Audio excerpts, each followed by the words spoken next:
أعوذ بالله من الشيطان الرجيم. بسم الله الرحمن الرحيم. الحمد لله رب العالمين،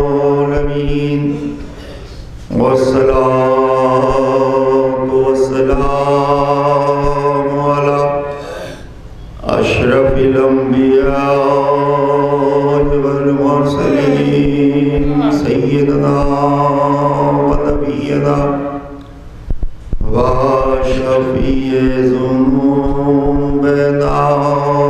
بالقاسم بسم الله الرحمن الرحيم. كل من عليه فان ويبقى وجه ربك ذو الجلال والإكرام، فبأي آلاء ربكما تكذبان. صلى الله عليه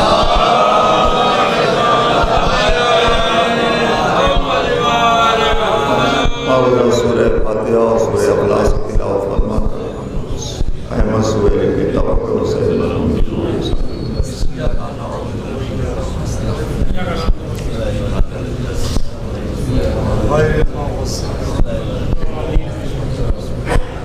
یہ نواب صراط مستقیم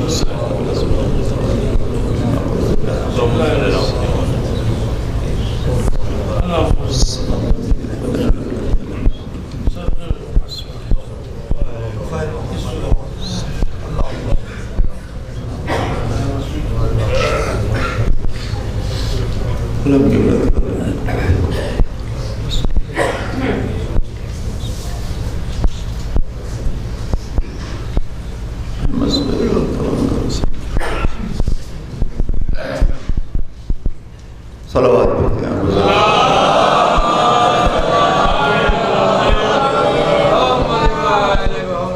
ہمیں 40ویں کے عنوان سے منعقد جس میں ہم اور آپ شرکت کر رہے ہیں. ظاہر کی سارے حالات آپ کے پیش نظر ہیں.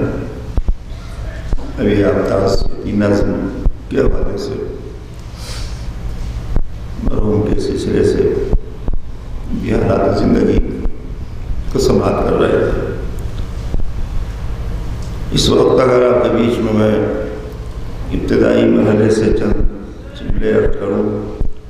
یوں تو آپ سورہ رحمان جسے اکثر سارے ثواب کی مجالس میں آپ کے بیچ سرنامہ سخن کی حیثیت سے اس آیت مبارکہ کی تلاوت کی جاتی ہے. اس کی آیت کا تلاوت کا سبب صرف یہ ہوتا ہے کہ اللہ اعلان کر رہا ہے کہ کل من علیہا فان، ہر شے فنا ہو جائے گی. وجہ ربک ذو الجلال والاکرام، وجہ الہی بچے گا یا اللہ کی نشانی بچے گی یا اللہ کا چہرہ بچے گا. فبأي آلاء ربكما تكذبان، تم اللہ کی کن کن نعمتوں کو جھٹلاؤ گے، کن کن نعمتوں کو فراموش کرو گے. جب آپ اس فرشیزہ پہ آ کر ذکر معصوم سنتے ہیں اور اس کے سننے میں جو پوری صورتحال و کیفیت ہوتی ہے وہ ظاہر ہے کہ یہی ہوتی ہے کہ ہم بڑے لوگوں کی زندگی کا ذکر کرتے ہیں اور انہی کے مرنے کے سلیقے کو ہم سمجھنے کی کوشش کرتے ہیں. اس لیے کہ زندگی کا بھی آئینہ ہے، موت کا بھی سلیقہ ہے. دونوں ہمارے سامنے تاریخ کے ورق میں ہیں، قرآن کے آئینے میں ہیں، حدیث رسول کے حوالے سے ہے، اقوال معصومین کے حوالے سے ہے. اس لیے کہ جو سب سے اہم ہے ہمارے لیے وہ یہ کہ اللہ نے ہمیں ایک خاص انداز میں خلق کیا اور اس خلقت کا کمال یہ ہے کہ ہر ایک کو اصل بنا کے بھیجا، کسی کو نقل نہیں بھیجا. ہر انسان اپنی جگہ پہ اصل ہے. آپ کی آواز الگ ہے، چہرہ الگ ہے، قد الگ ہے، رنگ الگ ہے، آنکھوں کی پتلیاں الگ ہیں، ہاتھوں کی لکیریں الگ ہیں۔ خالق ایک ہے لیکن اربوں خلقت کے بعد اس کی کوئی خلقت ایک دوسرے سے مل نہیں پائی۔ جب آپ بولے تو دور سے آواز گئی فلاں صاحب کی آواز ہے۔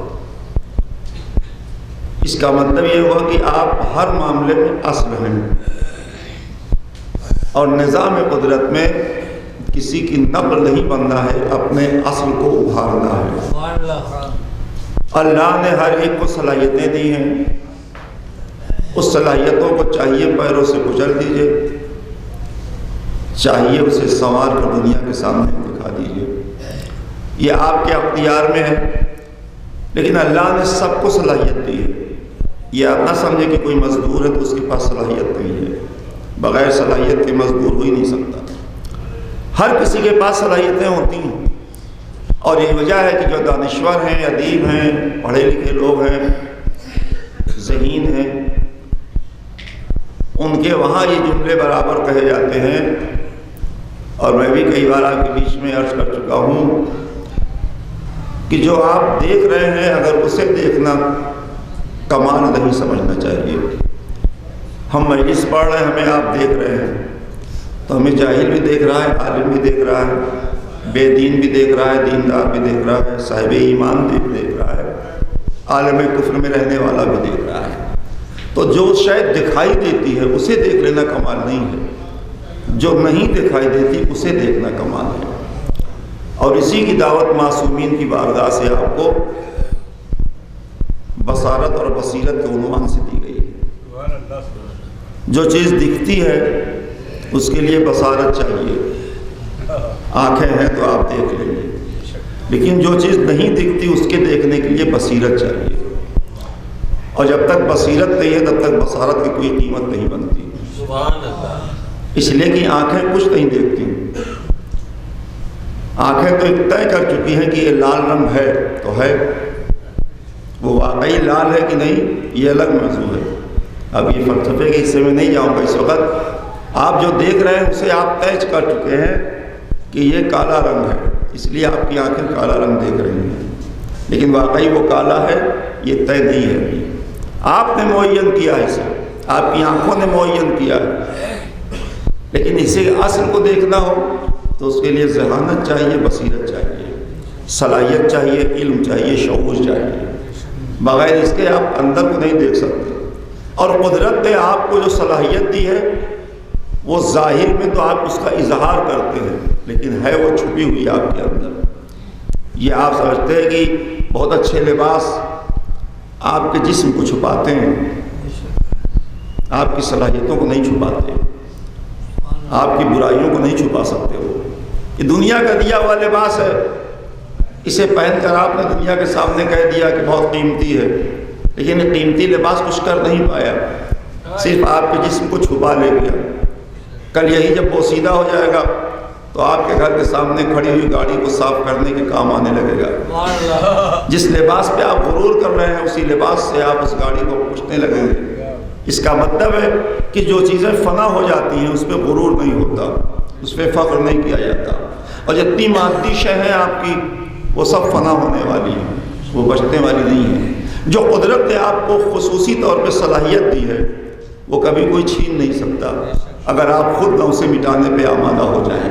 تو صلاحیتوں کا اظہار کر لینا، صلاحیتوں کو دیکھ لینا، یہ اہل بصیرت کا کام ہے۔ اسی لیے ہر کوئی تعزیت کی نظم نہیں لکھتا، وہی لکھتا ہے جو بصیرت کی منزل میں شخصیتوں کو پہچانتا ہے۔ ہر کوئی ممبر پہ آ کے بولتا نہیں، وہی بولتا ہے جو علم کے سہارے کسی حد تک باب العلم معید العلم سے استفادہ کر کے آپ تک پہنچانے کی کوشش کرتا ہے۔ تو یہ عوام سے ہٹ کر جب آپ خواص میں جاتے ہیں تو وہ خواص آصف لیے ہو جاتے ہیں کہ آپ نے اپنی صلاحیتوں کا استعمال کیا ہے۔ وہ عوام میں اس لیے رہ جاتے ہیں کہ انہوں نے اپنی صلاحیت کا اظہار نہیں کیا اور اس کو سنوارا نہیں، اسے سنبھالا نہیں۔ اس لیے کہ مادیت کے دلدل میں الجھی ہوئی زندگی نہ کبھی کامیاب ہوتی ہے نہ کبھی لائق ذکر ہوتی ہے۔ آپ اس کو جملے کو آپ محسوس کر لیں، ایک صلوات بھیج دیں آپ۔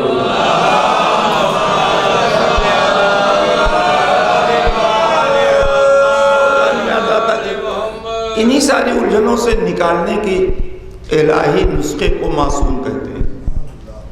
یہ آپ کے بیچ میں جو ساری چیزیں پائی جاتی ہیں، جس سلسلے میں دیکھی جاتی ہیں، جس معیار پہ دیکھی جاتی ہیں، جو ہمارا اسٹیٹس اپنے طور پہ بنایا گیا ہے، جب اس میں آپ جاتے ہیں، آپ جانتے ہیں کہ میں اس وقت جو مجلس ہو رہی ہے، ان مجلسوں کا پڑھ پانا اسی کی طرح جیسے ہونا چاہیے بہت مشکل کام ہوتا ہے۔ آپ سمجھ لیجیے کہ جو لوگ ممبروں پہ آتے ہوتے ہیں انہیں محسوس ہوگا اس بات کا، لیکن عام طور سے فضائل پڑھ کے معصوم کا نکل جانا تو آسان ہے، لیکن مجلس کی سنجیدگی کو مرحوم کے اعتبار سے بچا کے نکال لینا بہت مشکل کام ہوتا ہے، جسے میں اس وقت آپ کے بیچ میں عرض کر رہا ہوں۔ وہ بھی اسی طرح سے کہ بغیر ارادی طور پر بس آ گیا ہوں ممبر سے، جو آئے گا جو مل جائے گا وہ پہنچا دوں گا، بس اتنا بہت ہوگا ہمارے لیے۔ تو میں کہہ رہا تھا کہ معصوم کی زندگی ہمارے بیچ میں، جب آپ یہ کہتے ہیں کوئی خشک و تر ایسا نہیں ہے جو قرآن میں نہ ہو، اور جب قرآن میں ہر خشک و تر ہے تو وہ تحریر ہے، پھر وہی خشک و تر جب زندگی میں ڈھلتا ہے تو نبی اور آل نبی کی شکل اختیار کر لیتا ہے۔ تو اگر خشک و تر قرآن سے نہیں نکل پا رہا ہے تو معصوم کی سیرت سے تو نکل ہی جائے گا۔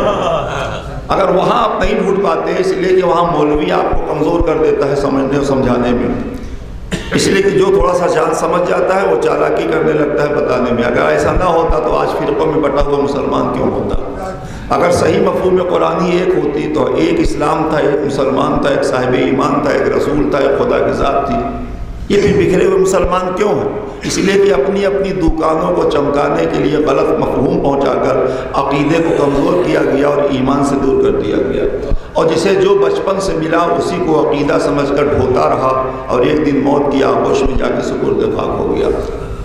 اسے ہم سمجھاتے رہے کہ ایسا کرو حور ملے گی، ایسا کرو جنت ملے گی، اس طرح زندگی گزارو تو کوثر سے تشنگی بجھے گی، سب سبیل کا اہتمام ہوگا، شہد کی نہریں ہوں گی، دودھ بہتے ہوئے ہوں گے۔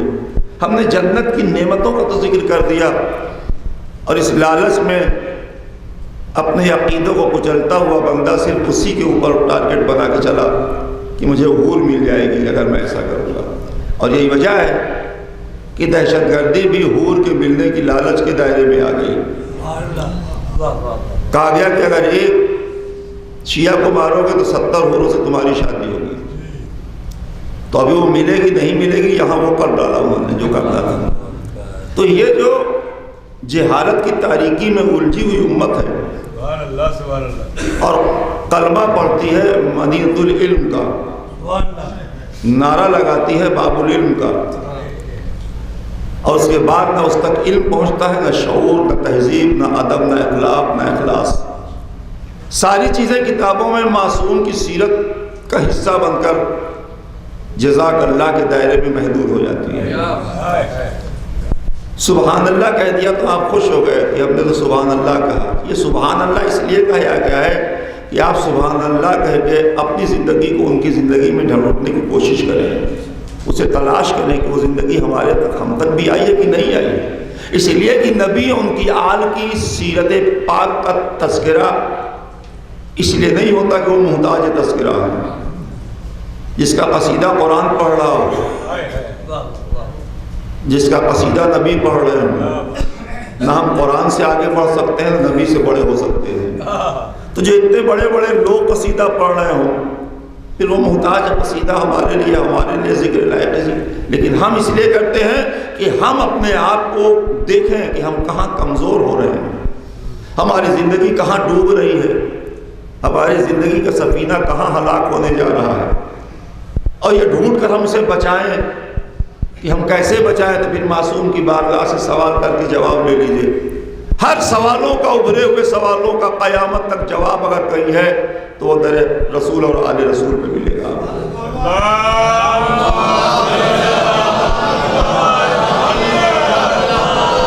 آپ سمجھ سکتے ہیں کہ میں اتنا سرچ کر رہا تھا کہ ایک تمہیدی شکل میں آپ کا ذہن ہموار ہو جائے کہ ہر سوالوں کا جواب۔ کیسی شخصیتیں تھیں جو 1400 سال پہلے قیامت تک کے جواب کو دے کے چلے گئے۔ لوگ کہتے ہیں کہ اب تک ذکر کریں گے آپ، بچوں کو بٹھا کر گھنٹے بھر آپ اس کا وقت ضائع کیوں کر رہے ہیں؟ 1400 سال پرانی کہانی اور داستان سنا سنا کر کب تک آپ وقت کو برباد کریں گے؟ ذرا بچوں کو آگے بڑھائیے، بڑھنے دیجیے۔ تو اور کوئی مسلمان اس کا جواب دے پائے نہ دے پائے، آپ دے سکتے ہیں، اس لیے کہ آپ ان کا ذکر کر رہے ہیں جنہوں نے 1400 سال پہلے اپنے زمانے کی بات نہیں کی، قیامت کی سرحدوں تک کی بات کی ہے۔ اور جب قیامت تک انہوں نے بات کی ہے تو ہر زمانے میں ان کی باتوں کو پہنچانا ضروری ہوگا، اس لیے کہ جب آج کی بات انہوں نے کل کر ڈالی ہے تو آج والوں کو آج کی بات بتانا پڑے گا، آنے والے کل میں بھی ان کا ذکر کر کے بتانا پڑے گا کہ انہوں نے کل کیا کہا تھا اور آج کیا ہے۔ اس لیے اگر آپ واٹس ایپ اور فیس بک پہ جا کر یہ کہہ دیں کہ دیکھو فلاں صاحب نے جو کہا وہ نبی نے بہت پہلے کہا تھا، یہ کہہ دینا کمال نہیں ہے۔ آپ نے وہ کیوں نہیں کہا جو نبی نے بہت پہلے کہا تھا؟ کہنا تو آپ کو تھا پہلے، غیر نے پڑھ لیا اور کہہ دیا اور آپ نے نہیں کیا۔ کسی نے کوئی ایجاد کر دی تو آپ نے کہا مولا علی نے تو نہج البلاغہ میں بہت پہلے کہا تھا، تو ایجاد اس نے کیا۔ آپ صرف یہی بتانے کے لیے بیٹھے ہیں کہ مولا علی ایسے تھے بس، پھر آپ کیسے ہیں اس کی فکر ہمیں نہیں ہو پاتی کہ ہم کیا کر رہے ہیں۔ اس لیے کہ یہ سارا علمی سرمایہ آپ کا ہے، اگر آپ کا نہ ہوتا تو رسول کی حدیث بھی ہے، مولا علی کا قول بھی ہے کہ جہاں سے علم ملے اسے حاصل کر لو، اس لیے تمہاری کھوئی ہوئی امانت ہے۔ اس کا مطلب علم آپ کی امانت تھی، کھو گئی ہے، جہاں سے ملے لے لو، جو دے اس سے لے لو، اس لیے کہ وہ اس کا نہیں ہے، انہی لوگوں کا ہے، اسے مل گیا ہے، اب اس سے پھر واپس لے لو جو تم کھو بیٹھے تھے۔ تو ہمیں جب معصوم کے ذکر میں ہم جاتے ہیں تو میں کر رہا تھا کہ صلاحیتوں کی بات وہاں ہوگی، علم کا تذکرہ وہاں ہوگا، اپنے ہنر کو نکھارنے کا انداز وہاں پایا جائے گا، اور جب یہ ساری چیزیں وہاں سے ملیں گی تو اب ہمیں دیکھنا پڑے گا کہ اگر قرآن کہہ رہا ہے کہ سب فنا ہو جائیں گے تو پھر بچا کون؟ اس لیے کہ اگر وجہ ربک ذو الجلال والاکرام کہہ دیا قرآن نے تو باقی رہنے والے ہی پر الجھ گیا مسلمان، یہ کون ہے؟ نہیں، یہ اللہ ہے، اللہ بچے گا اور کوئی نہیں بچے گا، بھی اللہ تو بچے ہی گا، اس لیے کہ جو خلق نہیں ہوا ہے وہ تو بچے گا ہی، کسی سے نہ پیدا ہوا نہ اس سے کوئی پیدا ہوا، تو حی القیوم ہی ہے، وہ تو بچے گا ہی، اسے اپنے بچنے کا اعلان کرنے کی کیا ضرورت؟ اس سے ہٹ کر کوئی بچ رہا ہے، ذات الہی سے بچے تو کوئی کمال نہیں، وہ تو بچا ہی ہے، اس کو کون مار دے گا؟ وہ تو الگ ہے، اس کے علاوہ بھی کوئی ہے جو بچا ہوا ہے نگاہ قدرت میں، اور اگر ہر کلمہ پڑھنے والا نبی کا بچے ہوئے لوگوں کو سمجھ جائے تو وہی سمجھ جانا اپنے کو بھی بچا لینے کی ضمانت بن جائے گا۔ بلوات بھیجے آپ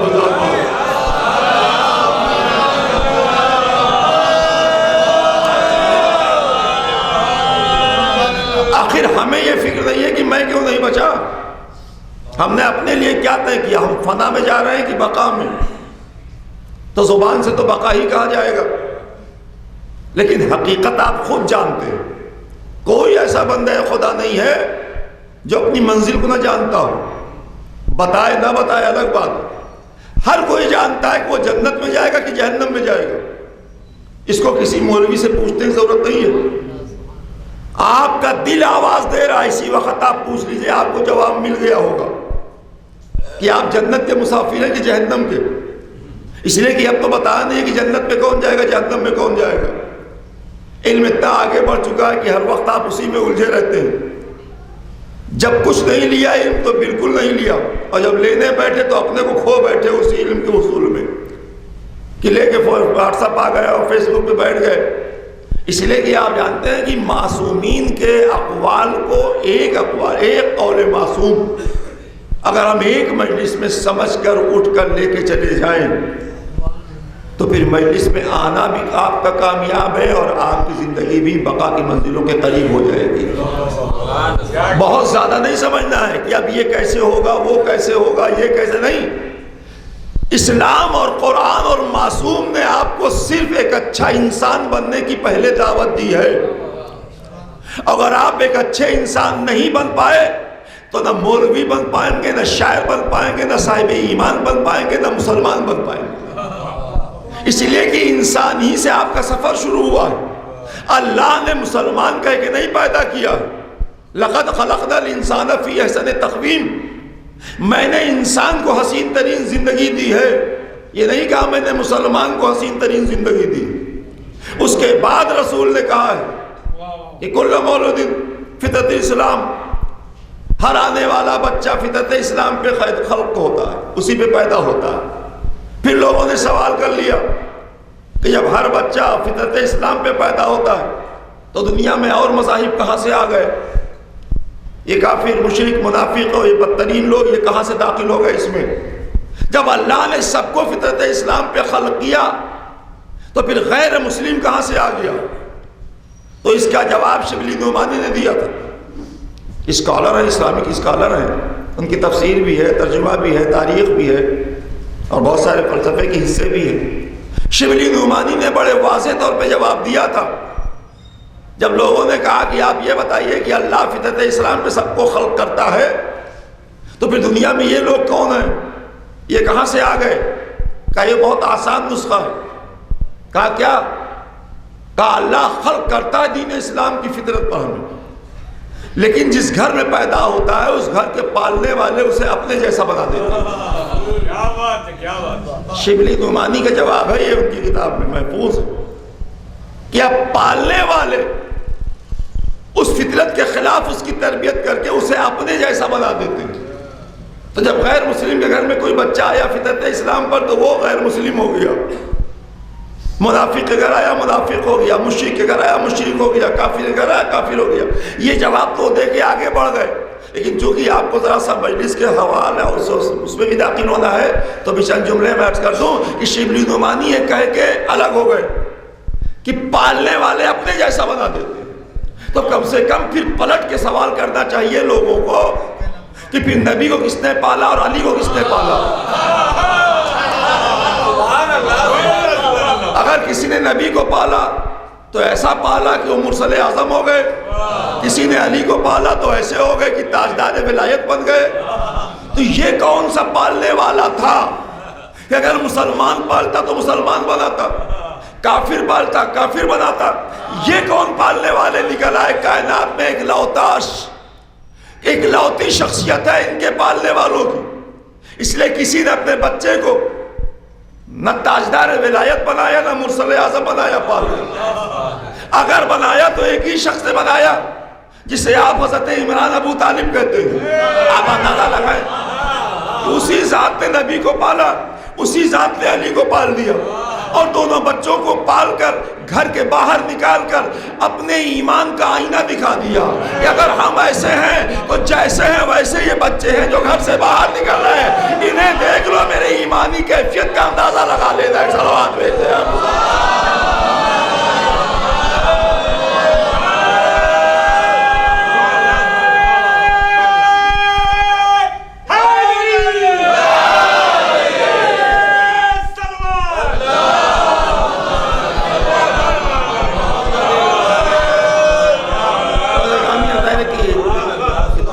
داخل ہو گئے کہ جس سے آپ تاخیر کی وجہ سے کہیں غنودگی میں نہ چلے جائیں. انسان، پہلے انسان بن جاؤ، اور جب انسان بن جاؤ گے تو پھر اچھے مسلمان رہو گے. انسان بن جاؤ گے تو اچھے خطیب کہلاؤ گے، انسان بن جاؤ گے تو اچھے دانشور بن جاؤ گے. علم ملے گا انسان کی حیثیت سے تو پھر علم آپ کو بلندیوں پہ لے جائے گا. لیکن اگر بغیر انسان بنے سب بن گئے تو منصب بھی بدنام ہوگا اور آپ بھی ذلیل ہو جائیں گے. اس لیے کہ آپ کے اندر جو انسان چھپا ہوا ہے، اگر وہ انسان دم توڑ گیا تو آپ کی سانسیں لینا کوئی کمال کی منزل نہیں ہے. وہ آپ سانسیں لیتے رہیے، اندر کے انسان کو مرنے نہ دیجیے. پھر اندر کا انسان کون سا چھپا ہوا ہے آپ کے اندر، اس کا اظہار مولا علی کے قول کے اعتبار سے کہ ہر انسان اپنی زبان کے پیچھے چھپا ہوا ہے. ایک مرحلہ کہ ہر انسان اپنی زبان کے پیچھے چھپا ہوا ہے. پھر دوسرا قول معصوم، تم بولو جس سے پہچانے جاؤ. دو قانون دیا، دو اصول دیا، دو قول امام کا آیا. ایک تو آپ چھپے ہوئے اپنے زبان کے پیچھے، دوسرے بولیے جس سے آپ پہچانے جائیں. اب کیا اس قول میں اتنی فکر ہم نہیں کر سکتے کہ جو گونگا ہے وہ کیسے بولے گا؟ اگر کوئی انسان گونگا پیدا ہوا ہے تو وہ بول کے کیسے اپنے آپ کو دکھائے گا؟ زبان کے پیسے چھپے ہوئے ہیں تو پھر بول ہی نہیں پائے گا. بس یہیں سے بصیرت و بصارت کی داستان شروع ہو جاتی ہے. اگر نہیں بول پاتا تو ڈھونڈو اس کے اندر، بصیرت سے کام لو، چھپی ہوئی صلاحیتوں کو دیکھو، اور جب چھپی ہوئی صلاحیتیں ابھر کر نگاہوں میں آ جاتی ہیں تو ایسے ہی مرنے والوں کو لوگ یاد کیا کرتے ہیں کہ فلاں ایسا تھا، وہ اس دنیا میں نہیں رہا، فلاں گزر گیا، اب کیا کروں، ایسا شخص اب نہیں پیدا ہوگا. ہم اپنی محدود علم کے دائرے میں اپنے تجربات کے قریب لا کر ہم جب شخصیتوں کے ابھری ہوئی صلاحیتوں کو دیکھتے ہیں تو وہ صلاحیتیں، ہم بے صلاحیت ہوتے ہیں تو وہ صلاحیتیں اتنی بڑی لگنے لگتی ہے کہ ہم فوراً کہتے ہیں کہ ایسا انسان تو اب نہیں ہو سکتا. کیوں؟ اس لیے کہ اس نے اندر کے انسان کو بچا کر صلاحیتوں کا مظاہرہ کر دیا. جو آپ صلوات بھیجے آپ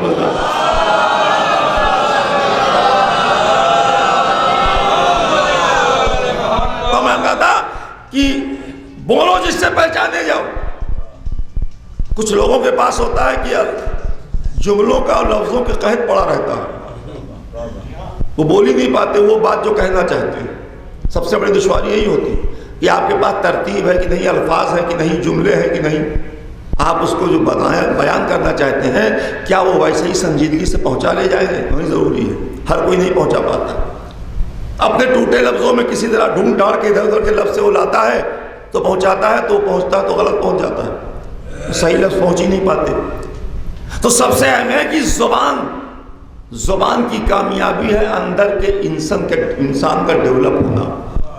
آپ میڈیکل لائن کے لوگ جو ہیں، میں تو نہیں جانتا اس لائن کو، لیکن میں نے کتاب میں پڑھا، اگر صحیح ہے تو صحیح ہوگا، کہ جب آپ ریسرچ ہوا کہ انسان کے اندر کہاں سے کمال پیدا ہوتا ہے اور کیسے وہ بلند ہوتا ہے اور کیسے صلاحیتیں ابھرتی ہیں، تو اس میں ایک پتلی سی کتاب میں لکھا گیا تھا کہ یہ نہیں معلوم کیسے ہوتا ہے وہ، لیکن اندر کوئی شے ہے اس کے، جب وہ نکھرنے لگتی ہے تو صلاحیتیں ابھرنے لگتی ہیں.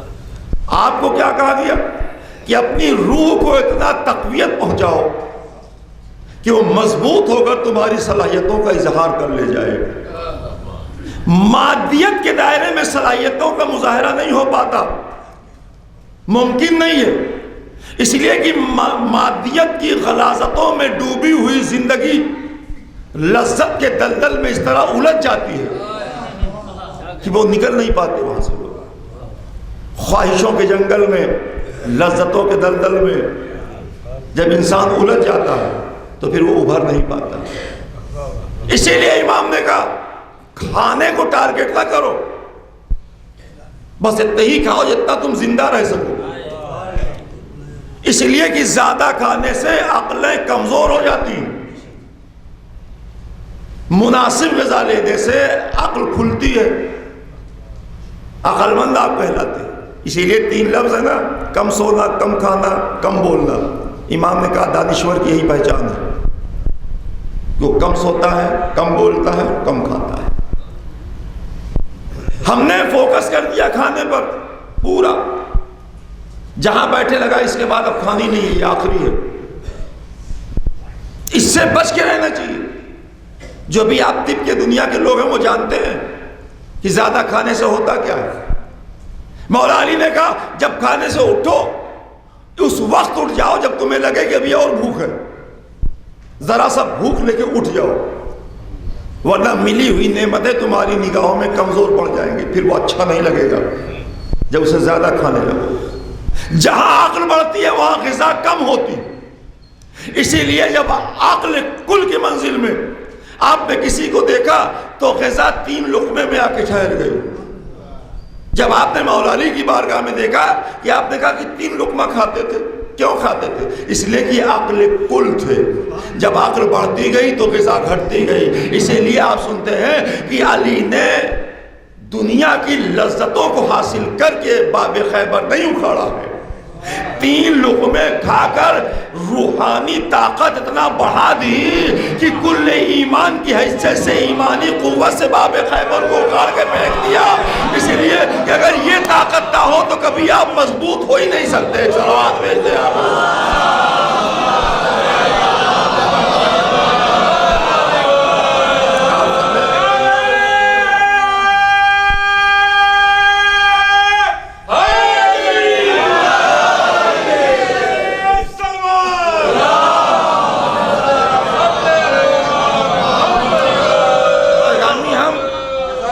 نعمتوں کی قدر کرو، فراموش نہ کرو. فَبِأَيِّ آلَاءِ رَبِّكُمَا تُكَذِّبَانِ. ہم ابھی یہی نہیں جانتے کہ نعمت ہے کون کون سی. نعمت کہتے کسے؟ اس لیے کہ جو روز ملتی ہے وہ نعمت نہیں رہ جاتی. جو کبھی کبھی ملتی ہے بندہ خدا کے ذہن میں وہ نعمت ہے. یا جب نعمت کھو جاتی ہے تو وہ نعمت ہے. جب سردیوں میں کچھ دن تک سورج ڈوب جاتا ہے، نہیں دکھائی دیتا ہے، تب لگتا ہے کہ سورج کی قیمت کیا ہے. لیکن جب وہ روز نکلتا ہے تو اس کی قیمت سمجھ میں نہیں آتی. قدرت کے نظام میں یہی پیغام دیا گیا کہ نعمتوں کو روز دیکھ کر اس نعمت کا اقرار کرو، فراموش نہ کرو اسے. جب کھو جائے گی تب تڑپ کے رہ جاؤ گے تو فائدہ کیا ہوگا. نعمت کے رہتے ہوئے نعمت کی قدر کرنا، اچھے انسانوں کے رہتے ہوئے اس کا احترام کرنا. تعزیتی نظم نہ پڑھنا بعد میں، پہلے زندگی میں اس کا احترام کر کے دکھاؤ. اگر نظموں کے اعتبار سے صاحب کردار اٹھ گیا تو پھر زندگی میں وہ صاحب کردار کیوں نہیں رہا؟ مرنے کے بعد کیسے صاحب کردار ہو گیا؟ اور اگر رہا تو آپ سلام کیوں نہیں کرتے تھے اس کو؟ یہ سارے سوال ہیں آپ کے بیچ کے جو آپ کو زندگی کے قریب جا کے دیکھنا پڑے گا. ہمیشہ اچھے لوگوں کا احترام ان کی زندگی میں کرو. بار بار میں عرض کیا کرتا ہوں مجلسوں میں، انہیں ہٹاؤ نہیں نگاہوں سے، ورنہ معاشرے میں کوئی اچھا بنے گا نہیں. اگر برے لوگوں کو عزت دینا شروع کر دیا، اچھے گھر میں بیٹھ جائیں گے، بروں سے معاشرہ بھر جائے گا. بروں سے دوری اختیار کرو، اچھوں کو عزت دینا شروع کرو، معاشرے میں سب لوگ اچھے بنتے چلے جائیں گے. سب مان لیں گے کہ یہ تو اچھے لوگوں کی عزت ہو رہی ہے. صلوات بھیج دیں آپ.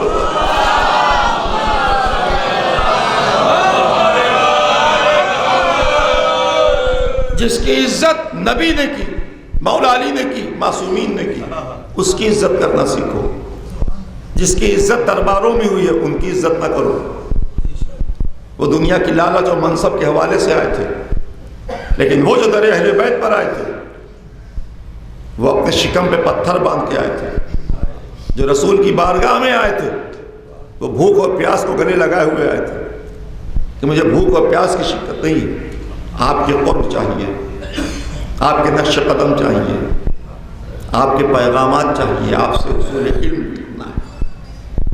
اتنا بڑا کمٹمنٹ آپ کیسے کر سکتے ہیں جو میں بول رہا ہوں؟ اس لیے کہ ساری چیزیں بولنے اور لکھنے میں ہے، گراؤنڈ ریئلٹی تو کچھ ہے نہیں ہماری اسلامک. ہر آدمی اپنے طور پہ ایک مسلمان ہے.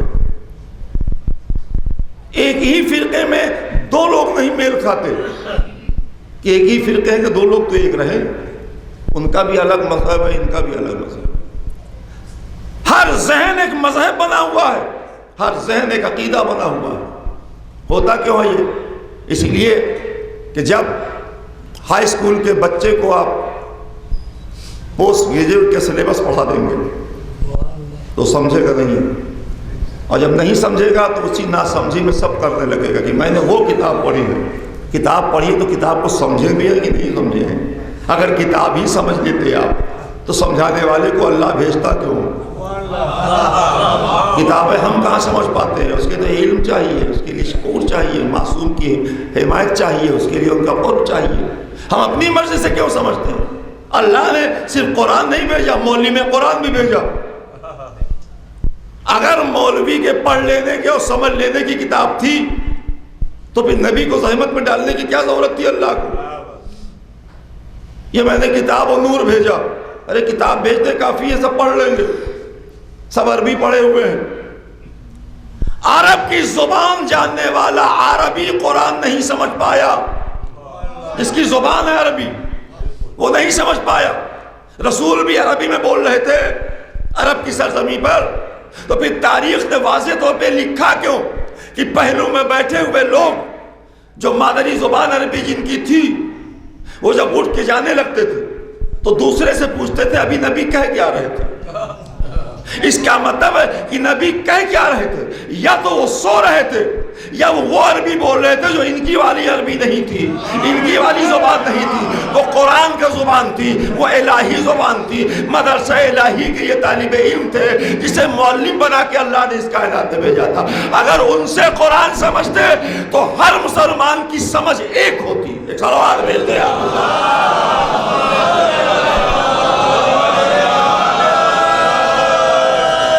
بس میں نے عرض کر دیا اتنے سارے کہ کچھ مجلس کا ماحول بھی رہے، معصوم کا ذکر ہو، ثواب پہنچایا جائے ذکر معصوم سے، اور اپنی کمیوں کو بتا کے اپنی کمیوں کو کسی طرح اس کی اصلاح کی جائے. دوسروں کی اصلاح نہیں، اپنی اصلاح. اس لیے کہ اصلاح کا سفر شروع ہوتا ہے اپنی ذات سے. لوگوں کو نہیں پہلے کیا جاتا ہے، پہلے خود اپنی اصلاح کی جاتی ہے. اپنے نفس کو دیکھو، ہنسنا کرو اس کا. ورنہ مولا علی کہنے کیا ہوتی ہے شب کی تاریکی میں جب جاؤ بستر پہ تو اپنے پورے دن کے عمل کا تجزیہ کرو کہ کیا کیا کیا آج، اور جو کچھ کیا اس میں کتنا خدا کے لیے کیا. جب یہ روز سوچتے رہو گے تو ایک دن پورا عمل دن بھر کا خدا کے لیے ہو جائے گا. ایک دن سوچے آپ نے تھوڑا سا کہ 1 گھنٹہ تو اللہ کے لیے کیا اور تو سب اپنے ہی میں پڑے رہے ہوں، تو پھر دوسرے دن 2 گھنٹہ وہ ہو جائے گا. لیکن ہم سوچتے ہی نہیں یہ سب، اس لیے کہ جانتے ہیں کہ ایک پڑھنے والا ہوتا ہے ایک سننے والا ہوتا ہے. یہ دونوں کا الگ الگ کام ہے. وہ پڑھ کے چلا جائے، میں سن کے چلا جاؤں اور پسماندگان کو پرسا دے دوں، تعزیت پیش کر دوں، وہ سمجھ جائے کہ میرے بھائی کی میت میں وہ تھے اور ان کے تعزیت میں آئے تھے. بات ختم. اصلی ایصال ثواب اسی وقت ہوتا ہے جب ذکر سن کر اس ذکر سے اپنے کردار کو ہم سنوارنے لگتے ہیں، تب جا کے ایصال ثواب کا باب کھلتا ہے. کہ ان کے ایصال ثواب کی مجلس میں فلا بد عقیدہ صاحب عقیدہ ہو گیا، فلا بد اعمال صاحب اعمال بن گیا. ایمان کی کمی تھی اب مکمل صاحب ایمان ہو گیا. کہاں سے ہوا؟ کہا فلاں احمد سہیل کی ایصال ثواب کی مجلس تھی، اس میں بیان کیا گیا، اسے میں نے سنا تو دوسرے دن میں نے اپنی اصلاح کر لی. جیسے آپ نے اصلاح کر لی اور جب تک آپ زندہ رہے تب تک اس اصلاح کے نتیجے میں آنے والے عمل کا ثواب مرحوم کو ملے گا. اس لیے کہ الہی مشن میں جو سبب بنتا ہے اصلاح کا اللہ اسے اجر دیتا ہے. تو آج کی مجلس نہ ہوتی اگر مرحوم کا انتقال نہ ہوتا.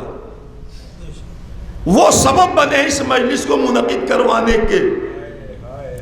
اسی لیے میں کہتا ہوں کہ لوگوں کے زندہ وہ کام نہیں کر پاتے جو ہمارے مرنے والے کام ہم سے کروا لیتے ہیں. مرنے والوں کی ہمارے وہاں ایک تنظیم ہے. جب ہم بزرگوں کی عیادت کے لیے جاتے ہیں تو وہ کچھ نہیں کہتے، بھئی یہی کہتے ہیں کہ آپ آ گئے تو ذرا دیکھیے گا، جب انتقال ہو جائے تو ایک مجلس پڑھ دیجیے گا. اب وصیت ہو گئی، جب وصیت ہو گئی تو ڈھونڈا گیا مجھے کہ آپ سے وصیت کی تھی، چلیے پڑھ دیجیے. تو ہم نے پڑھ دیا. تو کسی مجلس سے میں نے باہر بھی کہا تھا کہ فلاں نے وصیت نہ کی ہوتی تو شاید میں نہ پڑھتا. ہو سکتا مجلس ہوتی لیکن کوئی اور پڑھتا. لیکن وصیت کر دیتے تو جو مرنے والے وصیت کر کے مر جاتے ہیں اور ان کی وصیت کی پابندی میں مجلسیں ہوتی ہیں، تو یہ مجلس وہ کروا رہے ہیں جو مردہ ہو گئے آپ کی نگاہ میں. جو انتقال کر گیا وہ کروا رہا ہے مجلس. تو جب ہمارے مرنے والوں کی تنظیم مجلس اعزا کرواتی رہتی ہے تو پھر زندہ لوگوں کی تنظیم ہے کس طرح سے مجلس اعزا کروانی چاہیے اور کس طرح کر. لیکن بس اپنے انا کو توڑ کر قرب معصوم حاصل کر کے خدا کے عشق میں ڈوب کر نبی کی معرفت کی دنیا سجا کر تب وہ عمل ہوگا. اس لیے کہ نمائش بہت ہو چکی. ایک بار بغیر نمائش کا عمل کر کے دیکھو کتنی لذت ملتی ہے.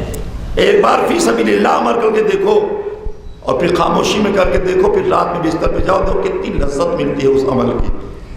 سارے عمل کھو جائیں گے. اسی لیے آپ جانتے ہیں کہ بس میں قریب آ جاؤں گفتگو کے کہ بہت جلدی سے میں واقعہ وہ اٹھ کر دوں. ہر جگہ جیسے امام بارگاہ میں بن کے بیٹھے ہیں، امام والے، رسول والے، اللہ والے، یہاں سے اٹھنے کے بعد بھی ویسے ہی بنے رہیے، تب کمال ایمانی ہے آپ کا۔ یہاں کے بعد وہاں کچھ اور ہو جانا یہ نہیں ہے۔ اسی لیے پاریا کا واقعہ نقل کیا جاتا ہے ہمارے وہاں کہ ایران کا رہنے والا پہلوان پورے عرب میں ڈنکا جب بج رہا تھا، کبھی کسی سے شکست نہیں کھایا، ہر جگہ فاتح رہا۔ جب ایک چھوٹے سے ملک میں بلایا گیا کہ آپ ہمارے وہاں بھی آئیے، گیا وہ، اور وہاں حکومت نے اعلان کر دیا کہ جو پاریا سے لڑ کے جیتے گا اسے پوری زندگی آشائش و آرام و کھانے پینے کا انتظام حکومت کی جانب سے ہوگا۔ ایک بیٹا تھا جوان، اس کی ماں تھی، وہ کفالت نہیں کر پا رہا تھا بہت اچھے سے۔ اس نے کہا موقع اچھا ہے، ماں کی خدمت نہیں کر پاتا تو میں اپنا نام دے دوں، کھیل ہے، جیت جاؤں گا تو ہو جائے گا کام، نہیں ہوگا تو کوئی مسئلہ نہیں، ہار جیت تو ہوتی ہے۔ اس نے اپنا نام دے دیا۔ جب ماں نے سنا کہ میرے بیٹے نے پاریا کے مقابل میں اپنا نام دے دیا لڑنے کے لیے تو گھبرا گئی، ماں ہے۔ کہا بیٹا یہ تو نے کیا کیا؟ کہا اماں میں آپ کی کفالت ویسے نہیں کر پاتا جیسے ہمیں کرنا چاہیے، میں وہ انتظام نہیں کر پاتا جو انتظام کرنا چاہیے۔ کہا اچھا تو؟ کہا اسی لیے دے دیا کہ اگر وہ دولت مل جائے گی ہمیں حکومت کی طرف سے جیتنے کے بعد تو میں آپ کی خدمت کروں گا اسی پیسے سے، آسانی سے آپ کی زندگی گزرے گی۔ رونے لگی ماں کہ بیٹا تو نے اتنا خیال کیا میرا کہ اپنی زندگی کو داؤ پہ لگا دیا۔ بات ختم ہو گئی، لوگ ہنس رہے تھے، مسکرا رہے تھے کہ یہ کیا کرے گا معمولی سا، کبھی اکھاڑے میں اترا ہی نہیں۔ ماں نے اس کی نظر کی چادر سر پہ ڈالی، چوراہے پہ کھڑی ہو گئی، آنے والے کے ہاتھ میں نظر دینے لگی۔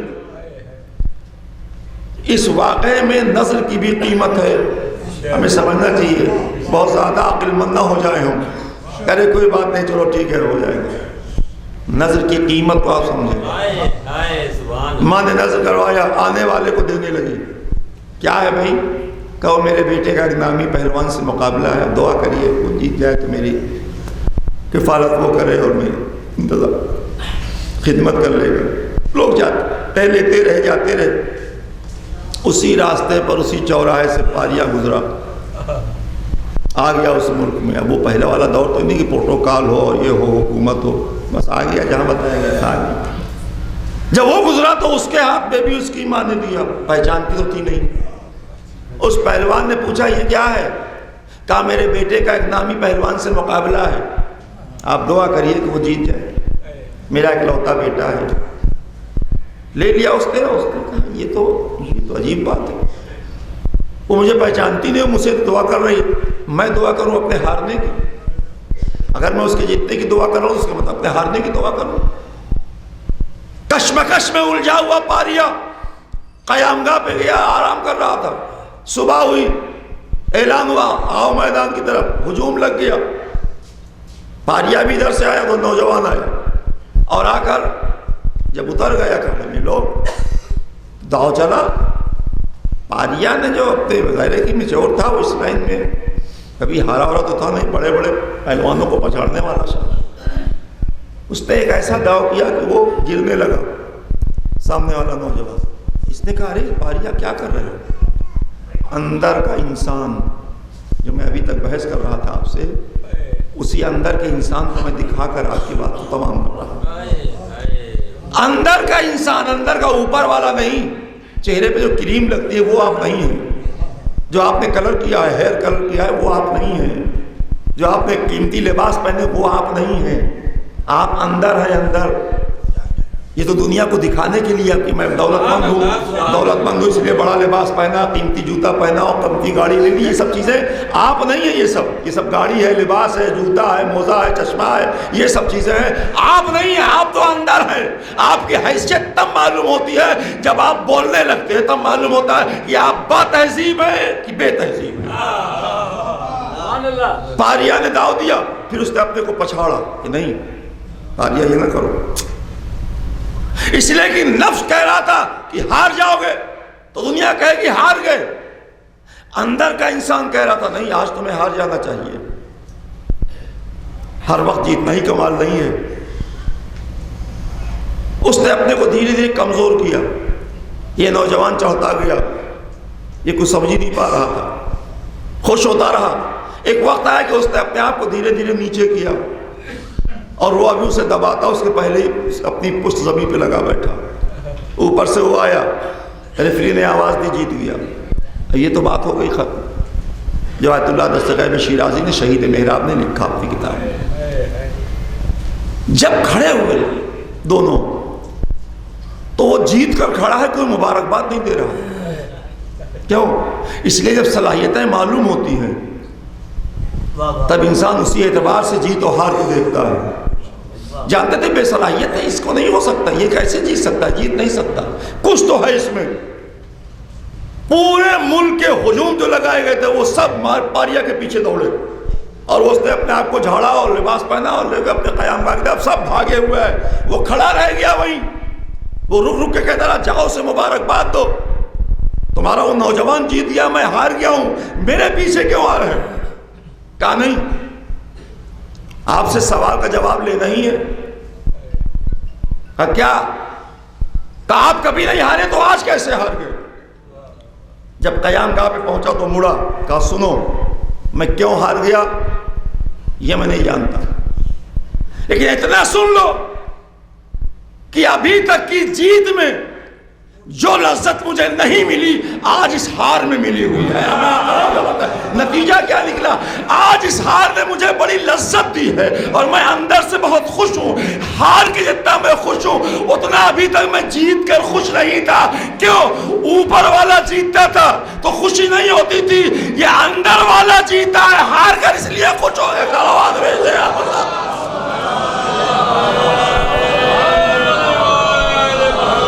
اس لیے کہ آج ایک نوجوان کو سے ہار کر اس کی ماں کی کفالت کا انتظام کر دیا اس نے، اور جب انتظام کر دیا تو خوش ہو گیا کہ کم سے کم میں ہار گیا لیکن اب اس کی ماں تو پل جائے گی۔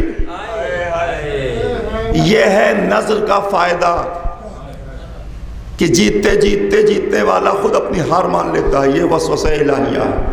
اس کا مطلب ہے تھا اکھاڑے کا آدمی لیکن اس نے نہ ایمان چھوڑا نہ اسلام چھوڑا۔ کہہ دیتا کہ اکھاڑے سے ایمان سے کیا تعلق، باہر نکلوں گا نماز پڑھ لوں گا، باہر آؤں گا مجلس میں بیٹھ جاؤں گا، ابھی تو یہ ہمارا پیشہ ہے، اس میں کر دیں۔ وہاں بھی ایمان کے سائے میں ایک اچھا انسان بن کر پہلوان بنا ہوا تھا۔ یہی میں عرض کر رہا تھا بار بار آپ کے بیچ میں، جب آپ ایک اچھے انسان بن کر اپنے ہنر کو کامیاب بناتے ہیں تو وہ ہنر دنیا پہ چھا جاتا ہے اور لوگوں کے بیچ آپ لائق احترام ہو جاتے ہیں۔ اسی کی بڑی تصویر کو ایمان کہتے ہیں، چھوٹی تصویر کو صاحب ایمان کہتے ہیں۔ صلوات بھیج دیں آپ۔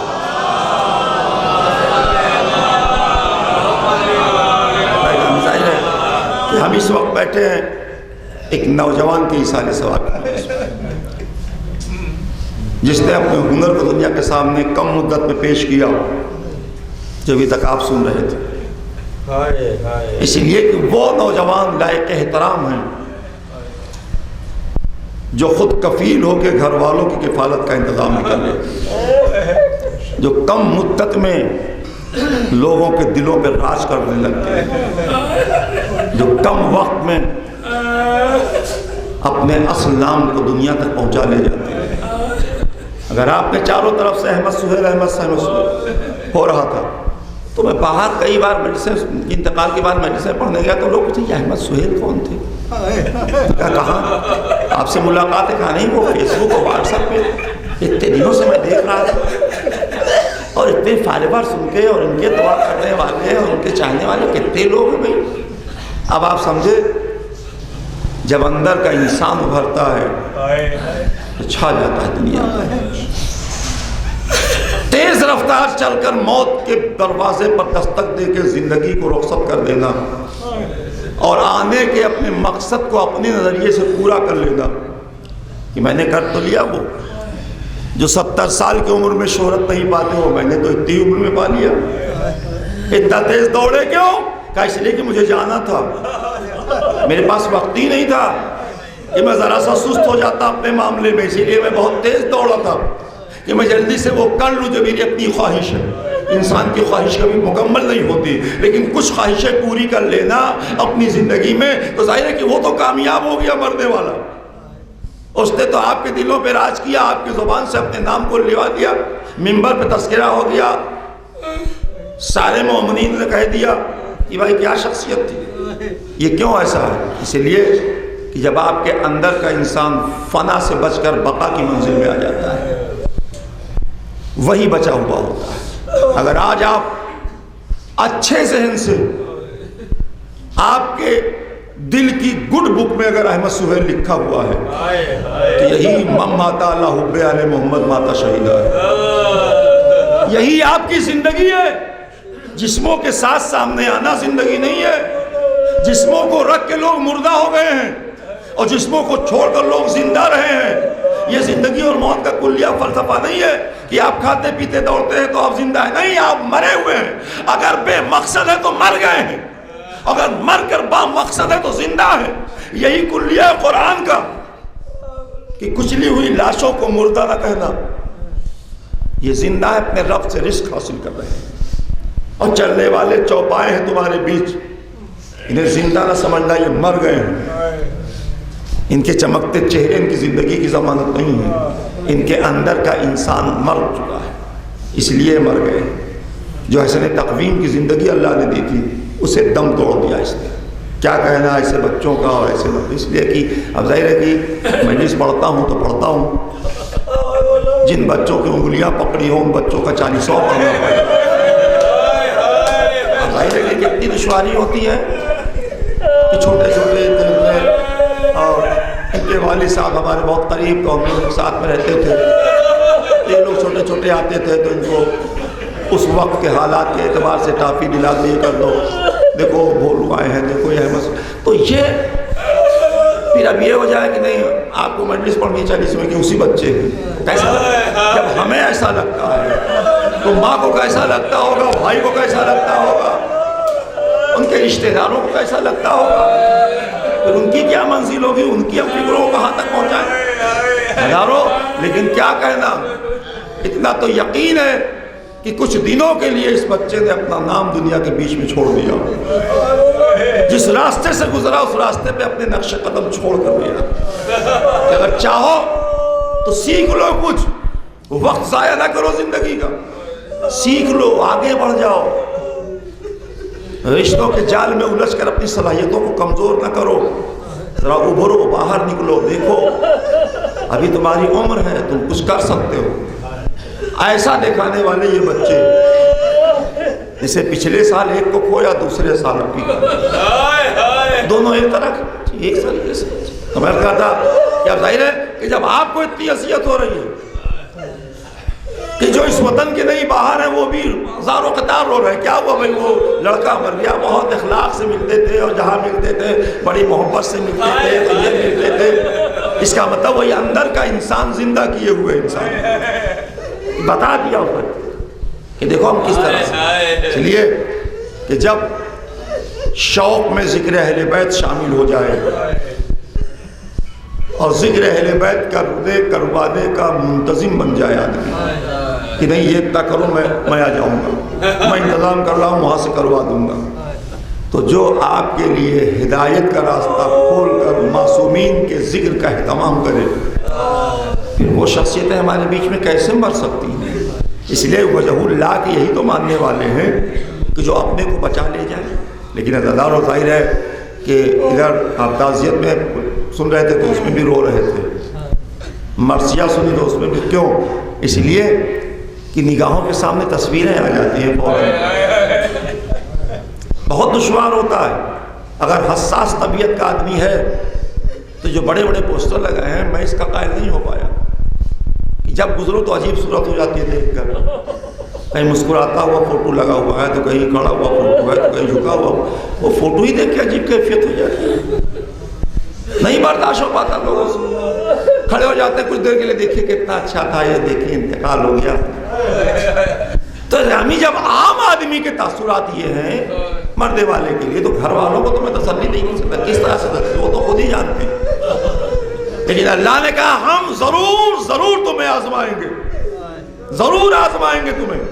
ہم آزما کے دیکھیں گے کہ نعمتوں کو پانے پر خوش ہو کہ نعمتوں کے جانے پر بھی شکر ہے. ظاہر ہے کہ ہم بھائی نے بھائی کھویا, ماں نے بیٹا کھویا, بہن نے بھائی کھو دیا, ماموں ہے تو بھانجا کھو بیٹھا, دوست تھا دوست کھو بیٹھا, چاہنے والے تھے چاہنے والے پچھڑ گئے. ایک ساتھ چلتے چلتے ایک آئے جب کوئی اس قافلے سے بچھڑ جائے تو قافلے والے بچھڑے ہوئے کو یاد کر کے رویا کرتے ہیں.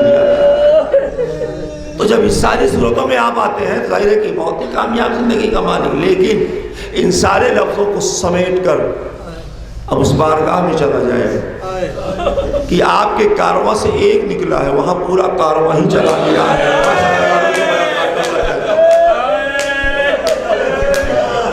جس کا آزادار تھا مرنے والا, اس میں کارواں سے ایک دو لوگ نہیں نکلے, پورا کارواں اجڑ گیا.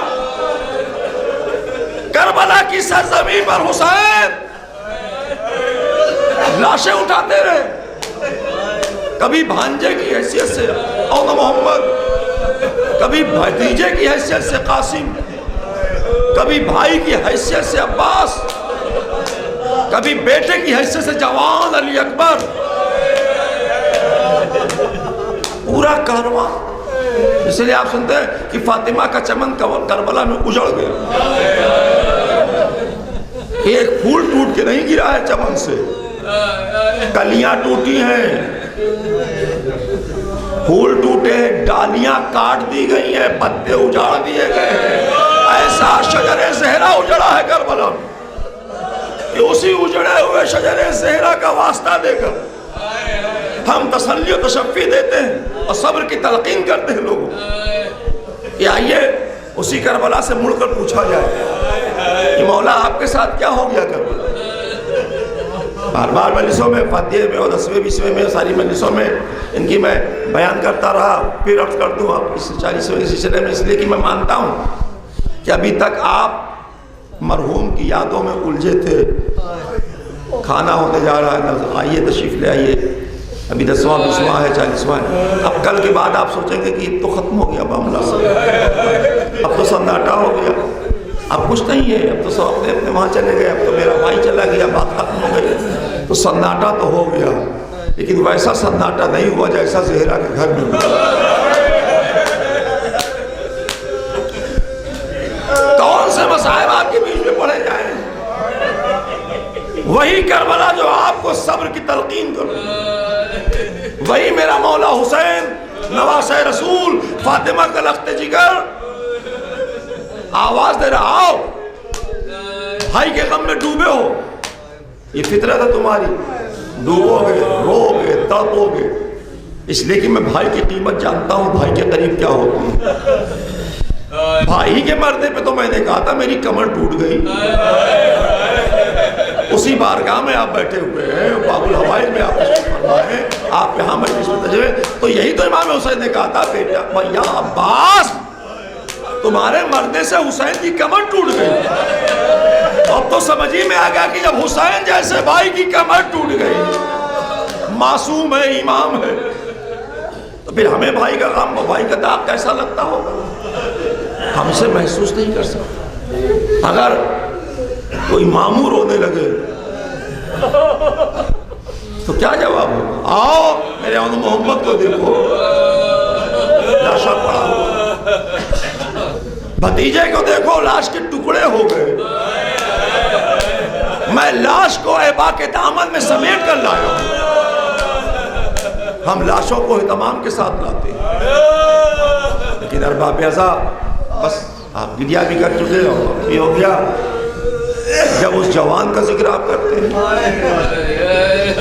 جو ہم شبیہ پیغمبر ہے, شہزادہ علی اکبر ہے, جب اس جوان کا تذکرہ ہوئی, مرثیہ ہوئی ہے, تو چند جملے اسی میں آپ کو پہنچا دوں, جوڑ دوں.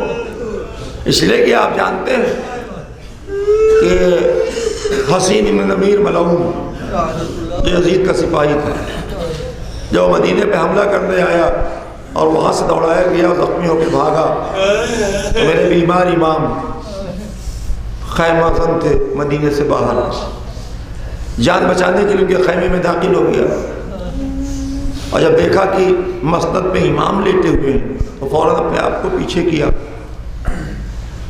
پیچھے ہونے لگا، مسند سے امام نے کہا بھائی تو زخمی ہے، چہرے سے بھوکا اور پیاسا بھی لگ رہا ہے، وہ دیکھو سامنے پانی ہے، وہاں کھانا ہے، کھا لو آرام کر لو. واپس کیوں جا رہے ہیں؟ امام کی نگاہ اب اسے رہا نہیں گیا. کہا کہ فرزند رسول آپ نے مجھے پہچانا نہیں. اخلاق ہے در اہل بیت کے در کا اخلاق. کہا شاید آپ نے مجھے پہچانا نہیں، ورنہ نہ کہتے کھانا پانی کے لیے. کہا پہچانا میں نے. کہا کیا پہچانا؟ کہا تجھے میں کبھی بھول ہی نہیں ہوں، میں تجھے کبھی نہیں بھول سکتا. کہا کیوں؟ کہا اس لیے کہ تو نے میرے بھائی علی اکبر کے سینے پہ برچھی ماری تھی، میں کیسے بھول سکتا. اور اس کے بعد امام زار و قطار رونے لگے کربلا کا رخ کر کے، اے بھیا علی اکبر تیرا قاتل آ گیا ہے. یہ منزل بار بار سید سجاد بھائی کو یاد کر کر کے روئے کربلا کے بعد مدینے میں. لیکن امام حسین جملے جو مکمل ہو جائے گفتگو کہ جہاں حضرت عباس جیسے بھائی کو کھویا، وہی سب سے آخر میں علی اصغر سے پہلے علی اکبر سب شبیہ پر آواز دے رہے باری لا گواہ رہنا اسے بھیج رہا ہوں جو صورت و صورت میں تیرے رسول کی شبیہ تھا. اس درد کے ساتھ بھیج رہے تھے اسے.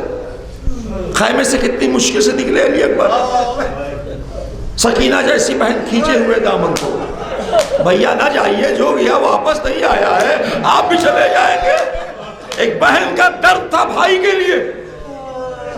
دامن چھوڑاتے رہے، دامن کھینچتی نہیں سکینہ. 7 بار علی اکبر نے پردہ خیمے کا ہٹایا اور پھر پیچھے چلے گئے. جب مورخین نے اس پہ قلم اٹھایا تو کہا کچھ نہیں، کوئی تھا جو دامن کو کھینچ رہا تھا. جیسے علی اکبر باہر نکلتے دامن کھینچ رہے. کون تھا؟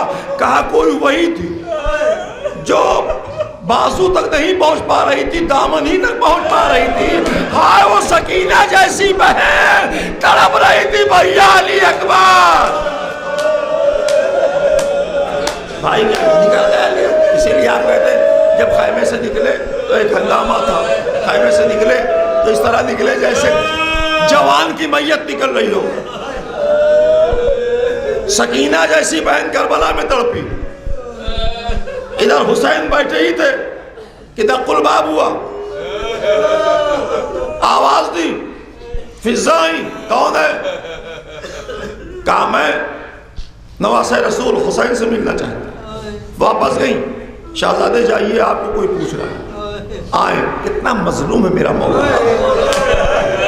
اس مظلومی کو اس جملے سے آپ محسوس کر لیجیے. بس جیسے ہی سامنے آئے ویسے اس نے کہا السلام علیکم یا ابا عبداللہ. امام نے حیرت سے دیکھا. کہا بھائی تو کون ہے کہ تو مجھے سلام کر رہا ہے؟ یہاں تو میرے بچے کو کسی نے پانی نہیں پلایا، تو مجھے لائق سلام سمجھ رہا ہے؟ تو کون ہے؟ کہا میں مدینے سے آیا ہوں باصلادار. حسین طرف مدینے سے. کہا ہاں میں آ رہا تھا تو ایک بچی نے یہ خط دیا ہے. خط لیا، پڑھا. یہ خط حسین ابن علی کے نام. اپنا خط پڑھا حسین. دوسرا خط لیا. کہا یہ تو علی اکبر کے نام. قاصد سے کہا بھائی تو نے آنے میں دیر کر دی، تو نے آنے میں دیر کر دی. ابھی تو میں لاشا علی اکبر لایا ہوں، لیکن آؤ میرے ساتھ. آؤ بس آؤ میرے ساتھ. لے کے گئے قاصد سہرا کو. لاشا علی اکبر پہ کھڑا ہوا وہ. امام بیٹھ گئے جیسے ہم قبر پہ بیٹھ کے تلقین پڑھتے ہیں، ویسے حسین نے سغرا جیسی بہن کا خط علی اکبر کے لاشے پہ بیٹھ کے پڑھ دیا. پڑھنے لگے. پڑھ رہے تھے اے بیٹا تیری بہن نے خط بھیجا ہے. اور شکوہ بھی کیا ہے. جب وہ لفظ آیا بھیا آپ نے وعدہ کیا تھا کہ میں راستے سے آ کے تمہیں لے لوں گا, میں انتظار کر رہی ہوں, آپ نہیں آئے. جیسے یہ لفظ آیا بہن کا یہ لفظ سن کر بھائی کا لاشا تڑپا, اے بہن مجھے معاف کرنا, موت نے مہلت نہیں دی.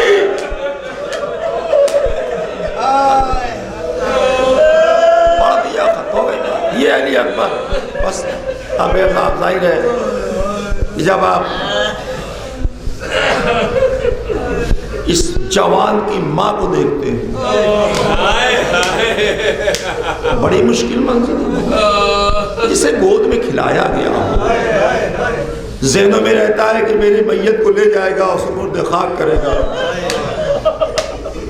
کندھا دے گا. اگر اسی ماں کے سامنے اسی جوان کا لاشا سامنے آ جائے تو کیا ہو. لیکن عزاداروں, ایسی ٹوٹی ہوئی ماں کا سہارا کوئی ہے تو لیلا. بیٹا مارا گیا, سینے پہ برچھی لگی, خون جاری تھا خیمے تک, لاشے کو رکھ دیا, اللہ کے مقتل میں لٹایا. ماں تو آئی, لیکن ماں نے بیٹے کا لاشا دیکھا, رو کے بیٹھ گئی. اے بیٹا علی اکبر, تو نے ساتھ چھوڑ دیا. اب ایک ماں کے تصور کو میں دو جملوں میں آپ کے بیچ میں عرض کر دوں کہ ہر ماں کے لیے بیٹا تقویت کا باعث ہوتا ہے, ہر ماں کے لیے سہارا بنتا ہے. اگر کچھ ہو گیا تو ابھی میں بلاتی ہوں بیٹے کو اپنے, میں ابھی ایسا کر دیتی ہوں. ایک ناز رہتا ہے کہ میرا بیٹا ہے. اب آپ آنے لگائیں وہ بیٹا ہی نہ ہو تو کیا ہو. یہی فریاد تھی جناب لیلا کی, بس یہ نہیں میں پڑھتا لیکن آج پڑھ دے رہا ہوں. یہی فریاد تھی جناب لیلا کی کہ جب چادر چھیننے لگی تو لیلا نے کہا بیٹا میری چادر اتار رہا ہے, ظالم تو کہاں چلا گیا. جوان اس وقت یاد آیا جب ماں مصیبتوں میں ڈوب گئی. اے عزادارو, لیلا علی اکبر کو یاد کر کے کب تک روتی رہی. قید خانے میں گئی, مدینے آ گئی, تو اگر ماں کو تسلی ہے تو کم سے کم اتنا کہ اہل وطن میں بیویوں نے آ کے سمجھایا ہوگا, اے بی بی صبر کر لیجئے, موت کی آ گئی, موت برات. ہائے لیلا کو کوئی کیا سمجھائے. آپ نے قبر مرحوم پر پھول بچھائے ہوں گے, ابھی آپ نے موم بتی جلائی ہوگی, چراغ روشن کیا, قرآن کی تلاوت کی. ہائے اس ماں کو کون سمجھائے جس کے بیٹے کا لاشا بے گور و کفن کربلا کی سرزمین پر, اور بیٹے کا کٹا ہوا سر نیزے پر.